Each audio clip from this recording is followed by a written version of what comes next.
Hello, hope you're doing good. In this tutorial, I'll be showing you how to make photo file size smaller on Mac.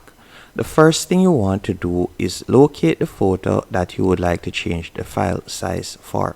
So let's say, for example, I'm going to open downloads and I'm just going to be selecting a random photo.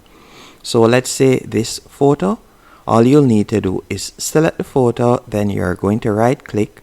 After you have done that, you're going to see quick actions. You're going to hover over that. Then you're going to tap on convert image.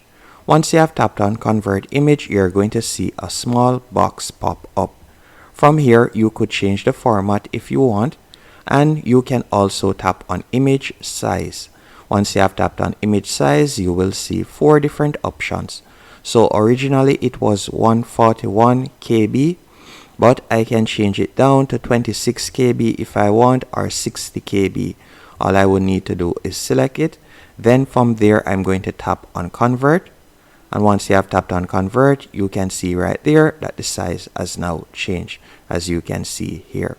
And by the way, if when you tap on it, you don't see the small window appear, what I would recommend you do is restart your MacBook. So you would go over to the top left hand corner and tap on the Apple icon. Then from there, you will tap on restart and then try again. Hope you found this tutorial helpful and informative. If you did, be sure to hit the like button